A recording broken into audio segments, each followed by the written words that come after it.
Hello everybody and welcome to this Security Plus quiz where I'm going to give you a question from every exam objective for your Security Plus exam. So stick with me and I will give you an idea of how prepared you are to take the real thing. Let's go ahead and get straight into it. Alright, your first question from exam objective 1 reads, a company decides to implement multi-factor authentication for all system access and configures a firewall to filter network traffic based on predefined rules. Which type of security control do these two examples primarily represent? A. Technical controls. B. Managerial controls, otherwise known as administrative controls. C. Operational controls. Or D. Physical controls. Pause the video if you do need more time. Your answer is going to come in 3 seconds. 3, 2, 1. Alright guys, the answer is technical controls. Guys, a technical control is basically anything that is really specifically to do with any level of technology. So if there is any specific reference to technology, we're talking about firewalls, we're talking about multi-factor authentication, we're talking about really any technology-based mechanism that is within a system to prevent unauthorized access or activity. If it is based on technology, it is considered a technical control. You need to have some sort of technical know-how to set that up, and it is a technological control. It is a control based in technology. Now, that can be easily differentiated from the other forms of controls that you do need to know about for your exam if you know how to do it and what to look out for, because some of these do kind of blend into one another. For example, another option was managerial control. Now, a managerial control or administrative control focuses on the organization's policies, procedures, and practices for managing security. You may be thinking, hold on, but a managerial or administrative control could potentially put in a policy saying that you need to have particular firewall rules. So that managerial control is actually also using technical controls. You're absolutely right. They all blend into each other, which is why on your exam day, your job is going to be to figure out what most represents what is being described in that question. For example, if the question is primarily discussing policies, procedures, etc., that outline how things need to be done, that is focusing more on the managerial or administrative control aspect as opposed to the technological control. However, if it is talking more about the specific technological setups and software, etc., that needs to be used, that is when it's going to be a technological control. So it's really more about what the question is specifically referencing. But a managerial or administrative control, right, it's about those wide-scale macro policies or procedures. So specific security policies outlining rules for information security, acceptable use, or data handling, outlining security awareness training as well. For example, if you're putting in a mandated seminar that everyone has to attend on being educated on security best practices, that would be managerial. Incident response planning as well, if you're developing and testing strategies for detecting, reacting, and recovering from security breaches, specifically if you are putting in like, hey, every so often we're going to have to do this, we're going to mandate this, it is going to be in our policy, etc., right? Everything like that is going to be a managerial control. If it's in a policy or a procedure level, we're looking at a managerial control. Now, again, another option, guys, was operational controls. Now, you'll see how this also can potentially bleed into the other types, but if we know what we're looking for, we can differentiate it. So operational controls are things like every single day or every single so often throughout your operation, you're going to be some form of backup and or recovery. You're going to be conducting security monitoring. Every day you're going to have someone continuously monitoring your systems, your network, etc. Every day or every week or however often you do it. As a part of your ongoing business operations, you're doing some level of vulnerability management, scanning for systems or weaknesses, applying patches, remediating identified vulnerabilities. These are things you do every single day. It's a part of your day-to-day operation, so it's an operational control. Now, the next one that was an option is a physical control. And guys, I'm just going to show you all of these real quick because a physical control is basically a physical security of any kind. So you're thinking about a door lock, right? A key card that stops you from getting through a door, a physical lock, biometric readers, surveillance, CCTV, perimeter security, fence, gates, bollards, security guards, environmental protection as well.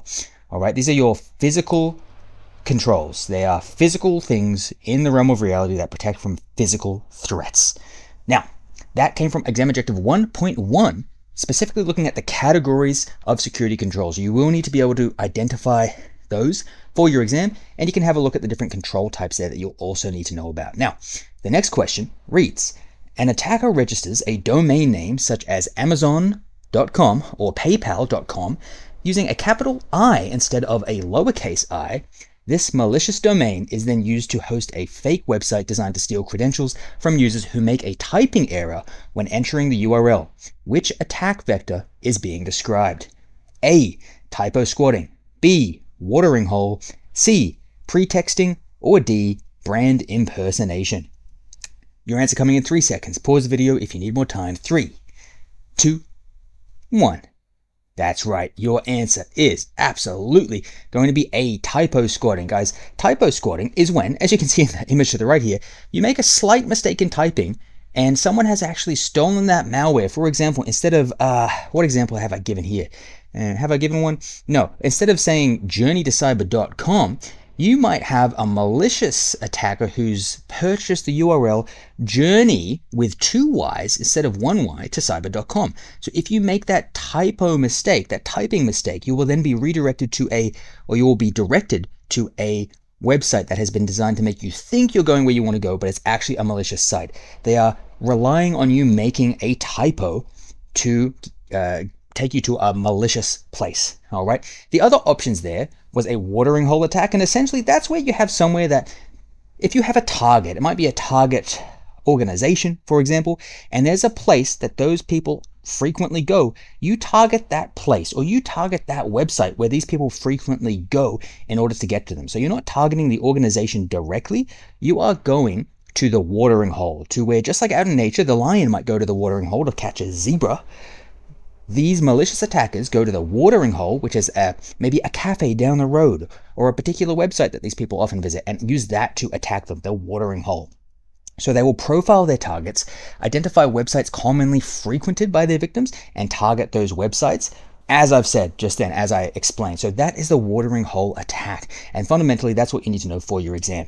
The other option there was pretexting. Now, pretexting is a form of social engineering, and that's basically where an attacker creates a fabricated scenario or a pretext to trick a target into divulging information that they really shouldn't be divulging. So really, it's psychological manipulation. For example, a fabricated scenario, right? It might be like, hey, Greg, your coworker down at the shop, fell over and broke his foot, and he needs your credit card information to pay for the bill, right? The pretext is that scenario that they made up. Often they will do this by impersonating someone that they are not in order to extract information. And again, it's a form of psychological manipulation or social engineering. This came from exam objective 2.2. You can see here we're looking at human vectors and social engineering attacks. So pretexting, watering hole, brand impersonation, typo squatting. You can see as well everything else you will need to know for your exam. So think of the kind of question I just gave you. You need to be able to answer that kind of question for everything you see here. All right, the next question reads, this security concept creates a near absolute defense against external remote cyber attacks. It introduces significant challenges for data transfer, requiring strict physical controls for any data ingress or egress. Which isolation concept is being described? Is it A, microservices, B, air gapping, C, logical segmentation, or D, SDN? Your answer coming in 3 seconds. Pause the video if you need more time. 3, 2, 1. That's right, your correct answer is air gapping, guys. Air gapping is essentially when you completely 100% isolate that particular device from the network. You're not doing a logical segmentation where you may be creating a VLAN or putting it on a separate network. You are completely physically removing it from the network altogether. So there is no way someone can jump from the network to that device because that device is completely disconnected from the network altogether. It has been air gapped. There is no way you can jump into that device because it is disconnected 100% from the network. Now, that is something that you may want to do for particularly sensitive devices if they have very, very sensitive information on there, for example, and they don't need to have access to the network. For example, if the primary use of that device is storage, then that might be something that you would want to air gap. Or if something is compromised, generally you will want to air gap it as well, because that is a way of isolating it from the network in order to make sure that malware cannot spread. There is no way for that malware to spread. It has been air gapped or completely isolated. Now, another option there was microservices. Now, microservices is essentially an architectural approach that structures an application as a collection of small, loosely coupled and independently deployable services.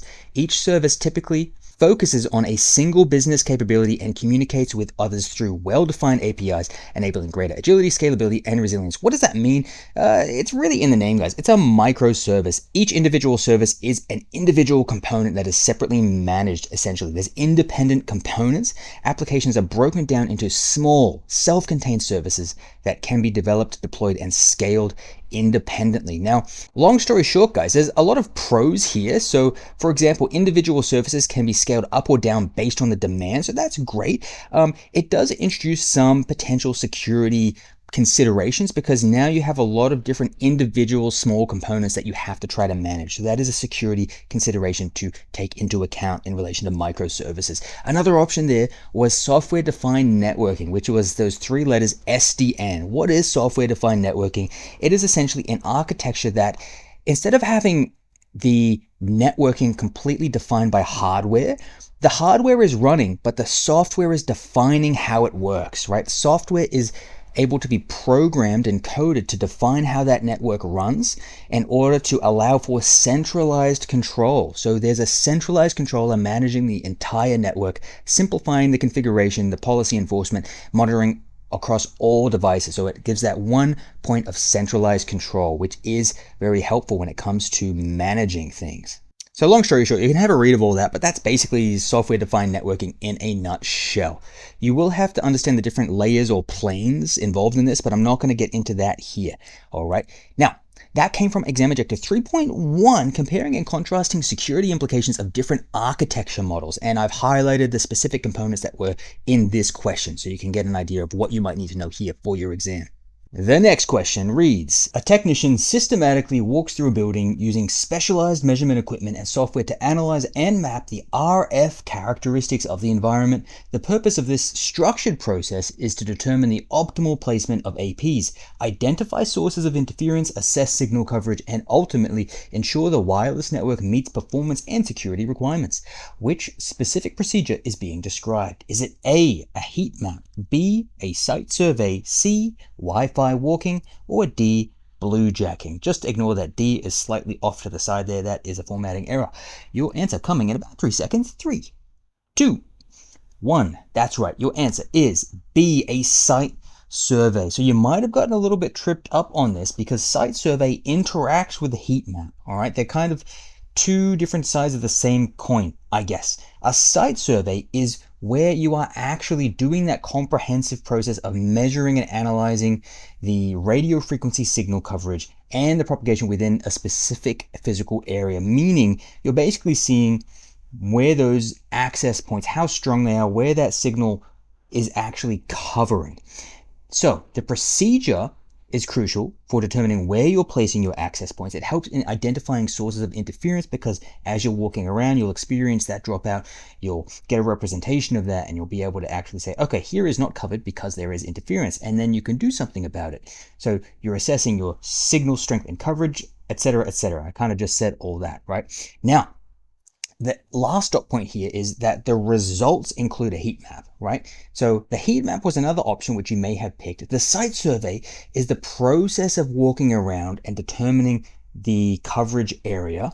However, once you determine that, you can then create a heat map, which was another option.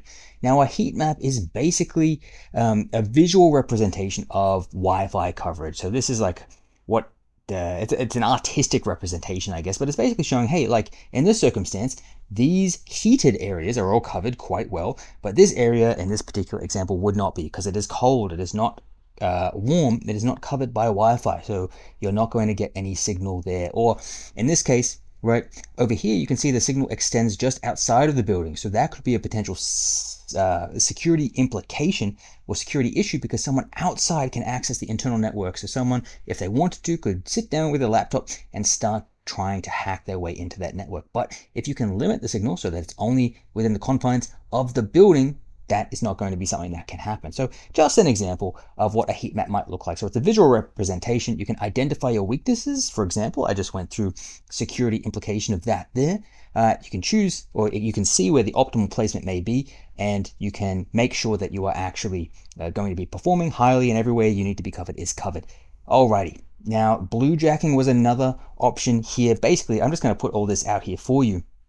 Bluejacking is basically when someone sends you unwanted text, images, etc. over Bluetooth. It's not inherently dangerous, but they can use some social engineering to make it a dangerous attack. But it's basically receiving unwanted texts, etc. over Bluetooth by people you don't know. That is bluejacking. Another option was Wi-Fi walking. I just made that up. Don't even worry about Wi-Fi walking. All right. So that was from exam objective 4.1, just from that highlighted section there. So you can see everything else, what you may need to know for that as well. Alrighty, the last question for this video is, the CEO of Stellar Financial Services insists that all new customer-facing digital services must undergo 3 full cycles of external penetration testing and requires a full compliance audit before launch. Despite the 6-month delay this adds to the project timeline. When the CTO suggests migrating to a new, faster cloud platform, the CEO refuses, stating that they will stick with the current highly regulated on-premises infrastructure because, in quotation marks, security and stability cannot be compromised for efficiency. Which risk appetite best describes Stellar Financial Services? A, expansionary, B, conservative, C, neutral, or D, predatory? Your answer coming in 3 seconds. 3, 2, 1. That's right, guys. Your answer is going to be B, conservative. The scenario outlined demonstrated a conservative risk appetite, meaning they were not willing to take on a lot of risk. They wanted to prioritize safety and security, which is exactly what a conservative risk appetite means. Risk appetite is just how willing are you to take on risk in order to get the benefits that come along with speeding up the process, or whatever that benefit may be in that given scenario. So in this case, a conservative risk appetite prioritizes the stability and strict controls. You want to prioritize stability and security and regulatory adherence as well, okay? Things will be slower, but they will be less risky. So you're choosing security and careful process over that aggressive growth. All right. Alternatively, another option there was expansionary. So this is pretty much the opposite. You're trying to grow and innovate. You have a high tolerance for risk. You understand that this growth and innovation is going to come with some additional risk, and you are going to have to speed things up a bit, which means you cannot necessarily be particularly cautious. So it is about speed over caution, and it embraces new ventures. Sorry. Another one that was an option was neutral risk appetite, which is a balanced approach, right? You're trying to balance the risk with the benefits, and you don't want to take forever, but you also don't want to take so long that you never get anything done. And the last one was predatory, which I just made up. All right. It literally doesn't exist. Forget about it. It's not something you need to know for your exam. I made it up to confuse you. All right. That comes from exam objective 5.2. Just from the highlighted section you can see here, so you do need to know about the different types of risk appetites: expansionary, conservative, and neutral. Just the 3. And if you've enjoyed this video, everybody, I want to say, number 1, thank you for watching, and number 2, please make sure that you do hit that like button. It helps me out a lot. Leave a comment. Just let me know what you thought, and share it with your friends. Even if they're like not studying, just shove it in their face. Tell them to watch the whole video. Give me an extra view. It helps a lot. Make your grandma watch it. Sit down with her. Ensure that she watches the whole thing. And anyway, I'll see you next time. Bye, guys.